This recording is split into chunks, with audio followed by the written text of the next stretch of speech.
Hello friends, आज हम start करने वाले हैं थेल्स प्रमेय।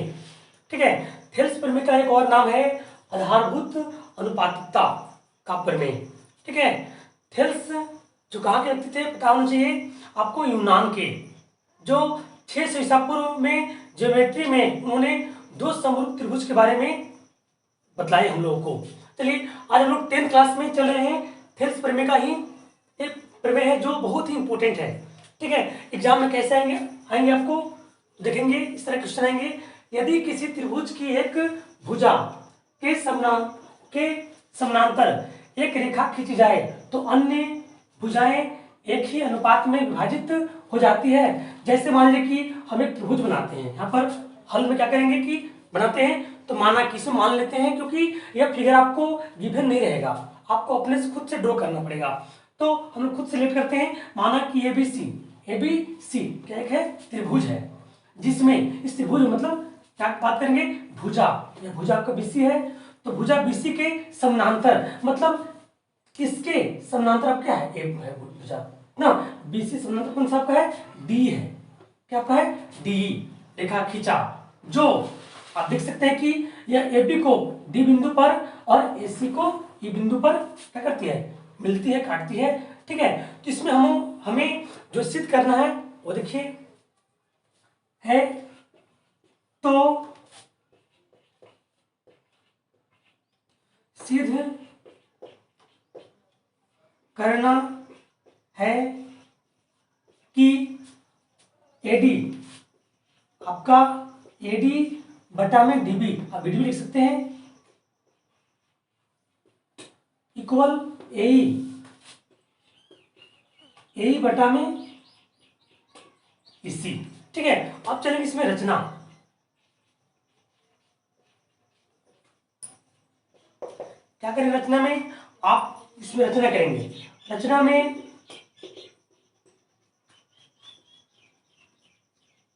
ठीक है, आप इसमें नाम है देंगे इसका M, क्या नाम दीजिए N, और फिर इसको ऐसे कर लीजिए। ठीक है, आप क्या देख सकते हैं इसमें कि आपका DM, ये जो DM है वो लंब है किस पे, AC पे। ठीक है, आप पूरे कर सकते हैं कि आपका यह पूरा पॉइंट है।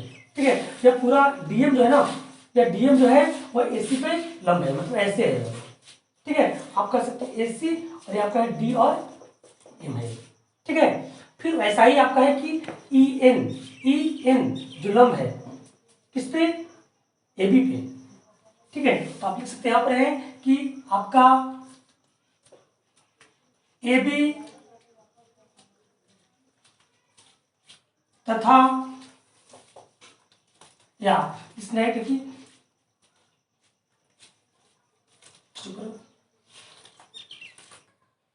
अब रचना में देखते हैं, यहाँ पर लिखते हैं क्या कि यहाँ पर लिखेंगे कि EN और DM। ठीक है, तो पहले आप लिख सकते हैं EN तथा DM जो है वह लंब है, वह लंब किस पे है आप देख सकते हैं। ठीक है, तो आपका EN लंब किस पे है, AB पे है। ठीक है, तो आप कह सकते हैं AB तथा DM लंब कौन है, आप कह सकते हैं कि EN लंब AB और DM लंब किस पे, AC ना, AC है, तथा B को E से मिलाया, B को E से मिलाया तथा D को C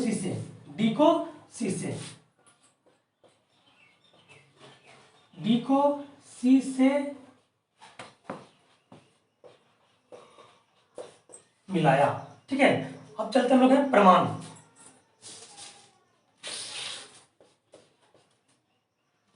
प्रमाण में क्या लिखेंगे, हम यहाँ पर चलेंगे त्रिभुज कौन सा पहले लेंगे, त्रिभुज हम इस लाइन का, इस भुजा के बारे में बात करेंगे। ठीक है, AB पहले भुजा के बारे में बात करेंगे, तो इसमें हम लोग ADE त्रिभुज लेते हैं। ठीक है, तो त्रिभुज ADE का क्षेत्रफल AD मतलब इस यहाँ आधा का ले रहे हैं, क्या फॉर्मूला पढ़े होंगे, 1/2 गुने आधार गुने ऊंचाई। ठीक है, अब चलते हैं ऊपर। इसमें आप देखे होंगे ए डी यहाँ लिखते हैं ना इसका, तो त्रिभुज ए डी ई का क्षेत्रफल आपका यहाँ पर था इससे पहले आधार, क्या होगा आपका आधार। जैसे अगर आप इसको ऐसे करेंगे, इसको इस पॉइंट पर लिखेंगे यहाँ पर ऐसे करके, मतलब इसको ऐसे लिखना है, तो आप क्या लिखेंगे कि आपका यह ई एन, ई और एन आपका एडी क्या हो जाएगा, लंब हो जाएगा। ठीक है ना, तो आपका आधार कौन बनेगा, एडी में बनेगा, इसलिए 1/2 आधार कितना आपका एडी और ऊंचाई, तो ऊंचाई आपका लंबी ऊंचाई है इसकी, तो आपका ई और एन। ठीक है, अब चलते हैं और में त्रिभुज, अब इसका आधा पक्ष हो गया। अब इसके नीचे वाला त्रिभुज डी बी ई, देखिए यहाँ पर त्रिभुज डी बी और ई का क्षेत्रफल ना 1/2 आधार गुने ऊंचाई। ठीक है, तो 1/2 आधार देखेंगे इसमें जस्ट, यानी कि और हाँ, यह पूरे के लिए यहाँ से यहाँ तक के लिए ऊंचाई आपका ई एन था, और डी और बी के लिए भी आपको ऊंचाई कौन होगा, ये नहीं हो, क्योंकि इस पूरे पे ए बी पे आपका जहाँ पर ऊंचाई की जिक्र होगा, इसका अगर ए डी की बात आए, डी बी की बात आए, तो आपका ये नहीं ऊंचाई होगी ना। तो आधार कितना इसमें लेंगे, तो हम लोग डी और बी लेंगे, और ऊंचाई कौन लेंगे, आपका ई एन ही लेंगे, ई और एन ही लेंगे। ठीक है, इसलिए हम कह सकते हैं कि त्रिभुज देखेंगे यहाँ पर ए डी ई का क्षेत्रफल बटा में त्रिभुज डी बी ई का क्षेत्रफल, इसका वैल्यू देखेंगे 1/2 और A D Guna E N. ठीक है, अब चलेंगे इसका वैल्यू 1/2 और डी और बी इंटू ई और एन। ठीक है ना, अब क्या लिखेंगे इसमें, ऊपर नीचे कुछ कैंसिल हो गया, इससे यह कैंसिल हो गया, इससे यह कैंसिल हो गया। ठीक है, आप कह सकते हैं कि इसका वैल्यू कितना है यहाँ पर, तो आप कह सकते हैं कि त्रिभुज ए डी ई का क्षेत्रफल बटा में त्रिभुज डी बी ई का क्षेत्रफल, बस इसी को क्या लिखे हैं और कुछ नहीं किए हैं, और जस्ट ये आपका एडी और बटा में आपका डीबी। ठीक है, और इक्वेशन क्या हो गया आपका, यह 1 हो गया। ठीक है, अब चलते हैं आगे, अब चलते हैं एसी रेखा पे। ठीक है, क्या देखते हैं इसमें, इसमें भी आपको जैसे आप ए बी पे चले होंगे, दो त्रिभुज बनाए होंगे ए डी ई और D B E, same condition हम सेम टू सेम उसमें भी चलेंगे, ए ई डी, ए ई डी मतलब इधर चलेंगे। ठीक है, तो हम चलते हैं क्या, त्रिभुज ए ई डी का क्षेत्रफल आप पढ़े होंगे 1/2 और आधार, आधार कितना होगा, आप इसको भी ऐसे लिख सकते हैं, ऐसे पलटेंगे ऐसे, ऐसे ऐसे और सॉरी ऐसे और ऐसे, तो आप क्या लिखेंगे ए ई, आपके पॉइंट क्या बन गया ए ई।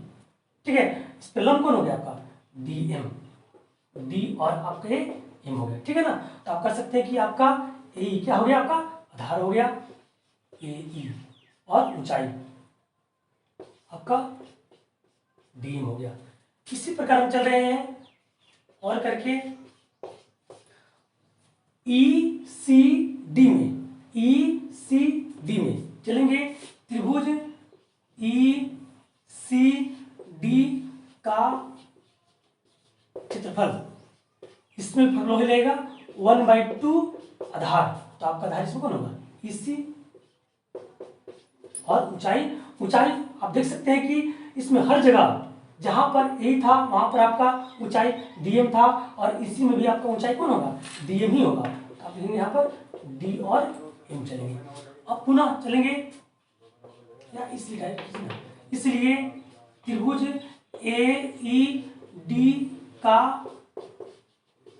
क्षेत्रफल बटा में त्रिभुज ई सी डी का क्षेत्रफल।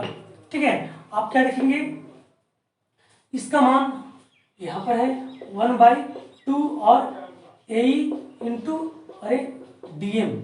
ठीक है, इसका मान 1/2 और EC इंटू dm। ठीक है, dm, इससे यह कैंसिल हो गया, इससे यह कैंसिल हो गया।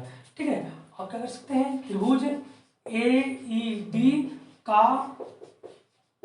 क्षेत्रफल बटा में त्रिभुज EC और D का क्षेत्रफल, क्या यहाँ बचा, AE बटा में E और AC। ठीक है, आपका इक्वेशन क्या हो गया, 2 हो गया। आप क्या इसमें लिखेंगे, चूंकि क्या था आपका, चूंकि लिख सकते हैं कि D और E पैरेलल है, किसका, BC का है। ठीक है, BC का पैरेलल है, ये क्यों है, हाँ जब पैरेलल है इसलिए हम कह सकते हैं कि इसलिए त्रिभुज DBE, इसलिए त्रिभुज DBE बराबर त्रिभुज कौन सा, ECD,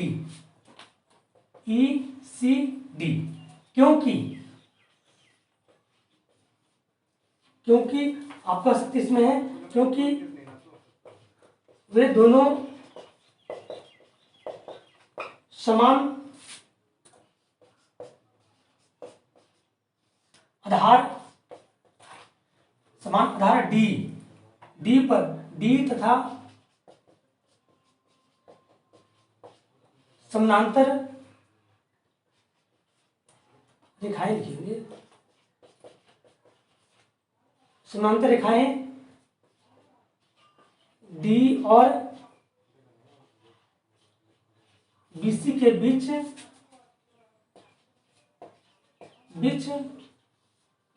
स्थित है। इसलिए अब चलेंगे आगे ऊपर में, इसके बाद देखेंगे हम यहाँ पर, इसलिए क्या करते हैं, इसलिए त्रिभुज AD ना, ADE का क्षेत्रफल बटा में DB, त्रिभुज DBE का क्षेत्रफल, मतलब इधर वाला AB वाला जितने भी कोण बने, त्रिभुज बने, अब इसकी इक्वल उधर वाला होगा, तो त्रिभुज आप ले सकते हैं, ये पॉइंट डायरेक्ट ना, AED का क्षेत्रफल बटा में त्रिभुज EC और D का क्षेत्रफल। आप क्या रखेंगे, इसका वैल्यू भी आप निकाले होंगे, आपका AD बटा में DB आया होगा, AD बटा में आपका DB। ठीक है, और इसका वैल्यू आप देखे होंगे, खुद है, और AE ठीक है बटा में EC, ये आपका ये कंप्लीट हो गया। क्या किससे आया, हाँ ये समीकरण 1 और 2 से आया। ठीक है, और जानना भी इसको है कि अगर इसका विलोम चलना है, तो विलोम भी बहुत इजी है, आपको एक चीज गिवन रहेगा और उसमें आपको साबित करना पड़ता है, सिर्फ क्या है कि DE पैरेलल है आपको BC, ये दिखाना पड़ता है। तो बस तुम हल्का चेंजिंग है, आपका थेल्स प्रमेय का विलोम भी बिल्कुल हल्का चेंजिंग है, बस इसका आगे इतना करके फिर आपको ये लिखना पड़ता है। ठीक है ना, इस तरह आपका यह थेल्स प्रमेय पूर्ण रूप से कंप्लीट हो गया। थेल्स प्रमेय पे आप चल रहे हैं क्वेश्चन, जो एग्जाम में ऐसा आता ही है। कैसे करते इसमें है, देखिए इसमें आपका हम कह सकते हैं कि AD, A और D आपका 1.5 सेंटीमीटर है, DB कितना आपका है 3 सेंटीमीटर है, और AE कितना है 1 सेंटीमीटर है। तो चूंकि पाइथागोरस में क्या होता है कि यह पैरेलल D और E पैरेलल है किसका, BC का, तो आप कह सकते हैं कि AD, आप कह सकते हैं इसमें कि AD बटा में DB, देखिए इतना बटा में इतना साबित किया था ना थेल्स प्रमेय में, और इतना बटा में इतना, तो AE बटा में E और C, इसका मान क्या है आपका AD का, तो 1.5, और DB का मान कितना है 3 है, ए ई 1 है, 1 लेंगे। इसी कितना आपका है नहीं पता है, आप इसको x से मान सकते हैं, ठीक है। आप मान लेंगे यहाँ पर भी कि, या ऊपर में भी कि माना कि ई और सी इक्वल टू एक्स मान सकते हैं, या एक्स मान लिए हैं, या नहीं मानेंगे तो भी कोई दिक्कत नहीं। अब कई चीज का ढूंढना करेंगे, ठीक है। 3 से 1 में और x से इसमें, तो इससे इसमें करेंगे कितना आएगा 1.5, ठीक है। और x से 3 से करेंगे इस 1 में तो आप कितना आएगा 3 आएगा। इसके बाद या x के x या 3 के 3 या जाएगा इसके जस्ट बाई में, तो 1.5 होगा। या पॉइंट घटाने के लिए आप 1 देंगे और पॉइंट के बाद 1 अंक, इसलिए 0, क्या आपका हो गया 30 बटा में आपके पूर्ण रूप से 15 हो गया। और काटेंगे तो 15 दूना 30। आप कह सकते हैं कि x का मान कितना है 2 सेंटीमीटर।